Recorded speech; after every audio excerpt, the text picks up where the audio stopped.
कुछ दिनों पहले मुझे 9 सितारे मिल चुके हैं। इसका मतलब तुम फिर मुझसे पीछे हो गए। बेचारा सनी।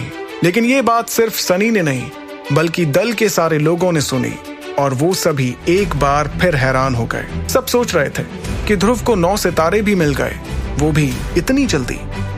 इस बात पर ध्रुव को समझ नहीं आया कि वो खुश हो या दुखी हो, लेकिन उसे इस बात का तो मजा आ रहा था कि उसने बिना सनी को छुए 9वें सितारे की खबर से उसे एक बार फिर घायल कर दिया था।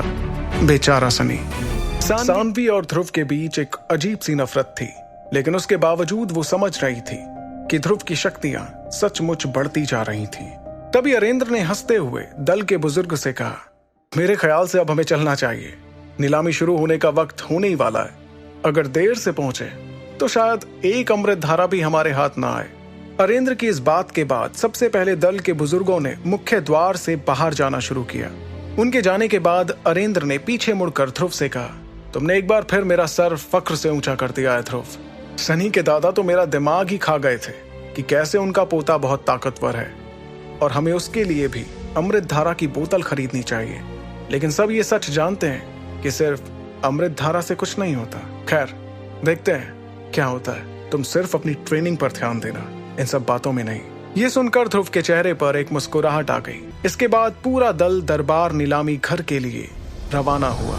दूसरी ओर दरबार नीलामी घर के लिए ये नीलामी पिछले 6 महीनों की सबसे बड़ी नीलामी थी। सबके बैठने के बाद ध्रुव के लिए किनारे की कुर्सी ही बची थी, जहां बैठकर वो पूरे हॉल का मुआयना कर रहा था।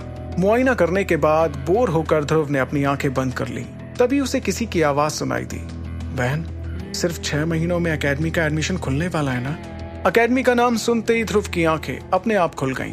वो समझ गया था कि ये आवाज सनी की थी, जो अपनी बहन सानवी से एकेडमी के बारे में पूछ रहा था।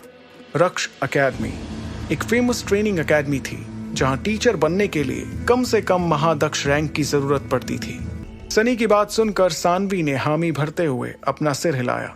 फिर ध्रुव की तरफ एक नजर देखते हुए उसने सनी से कहा, फिक्र मत करो, तुम्हारा सिलेक्शन होने में कोई दिक्कत नहीं होगी।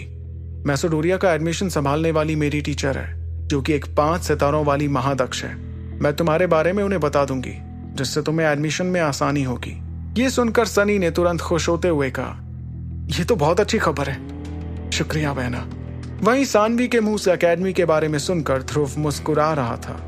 कुछ वक्त पहले ध्रुव भी एकेडमी में एडमिशन लेकर ट्रेनिंग लेना चाहता था, लेकिन अब उसके पास विदुर था, जो उसे सारी शक्तियों और तकनीकों के बारे में सिखा रहा था। तभी ध्रुव को मुस्कुराते देख इरा ने उससे सवाल किया, ध्रुव, क्या तुम एकेडमी में एडमिशन नहीं लेना चाहते? एडमिशन के लिए सिर्फ 6 महीने बाकी रह गए हैं। इरा का सवाल पीछे बैठी सानवी ने सुन लिया था और ये सुनने के बाद वो ध्रुव और इरा को घूर रही थी। उसने मन में ठान लिया था कि अगर ध्रुव एकेडमी में एडमिशन लेने की कोशिश भी करता है तो वो अपने टीचर से कहकर उसे अंदर आने के लिए तड़पा देगी। लेकिन उसकी उम्मीदों को चकनाचूर करते हुए ध्रुव ने आलस भरे अंदाज से कहा, मुझे एकेडमी में कोई दिलचस्पी नहीं है। वहां जाकर पता नहीं क्यों लोग ट्रेनिंग छोड़कर बेवकूफ और घमंडी हो जाते हैं। अगर मुझे सच में ट्रेनिंग करनी है तो मेरे लिए पहाड़ और जंगल ही बेहतर है। यह सुनकर सानवी खुद को रोक नहीं पाई। उसने गुस्से के साथ ध्रुव से कहा, अच्छा, तुम्हें क्या लगता है एकेडमी तुम्हारे पास एडमिशन लेने के लिए भीख मांगेगी? मैं जानती हूँ तुम्हारे पास थोड़ी बहुत शक्तियां हैं। इसका मतलब ये थोड़ी है कि तुम एकेडमी को बदनाम करो। और हाँ, शक्तियों की बात करें तो तुमसे बेहतर एकेडमी में बहुत लोग हैं। वैसे अगर सोचा जाए तो तुम एडमिशन नहीं लेकर ठीक कर रहे हो, क्योंकि वहां सबसे मार खाकर ना जाने तुम और कितने बेकार हो जाओ। सानवी को बिल्कुल पसंद नहीं आया था कि जिस एकेडमी को वो दिलो जान से चाहती थी, ध्रुव उसका इस तरह से मजाक उड़ा रहा था। उसकी बात सुनकर ध्रुव के चेहरे पर एक मुस्कुराहट आ गई, लेकिन उसने सानवी को जवाब देना भी सही नहीं समझा। फिलहाल उसका ध्यान अगले 2 सालों में लारा को हराने पर था। उसका इकलौता लक्ष्य अब लारा से ज्यादा ताकतवर बनने का था, और क्योंकि उसके पास बहुत ज्यादा वक्त बाकी नहीं था, इसलिए वो एकेडमी जाकर अपना वक्त बर्बाद नहीं करना चाहता था, क्योंकि उसे लग रहा था कि एकेडमी में कोई उसे लारा से ज्यादा ताकतवर नहीं बना पाएगा, वो भी अगले 2 साल के अंदर। और उसकी समझ में उसके पास विदुर था, जो खुद एक चलती फिरती एकेडमी था। इसलिए अपना सर हिलाते हुए ध्रुव चुपचाप आगे की तरफ देखता रहा। तभी उसकी नजर 2 लोगों पर पड़ी, जो हॉल के अंदर आ चुके थे और अपनी अपनी जगह पर जा रहे थे। तभी ध्रुव ने देखा कि कोई उसे घूर कर देख रहा था। ये नजरें किसी और की नहीं बल्कि आमिश दल के लीडर अबराल आमिश के बेटे मैकी की थी, जिससे ध्रुव की बाजार में बहस हुई थी।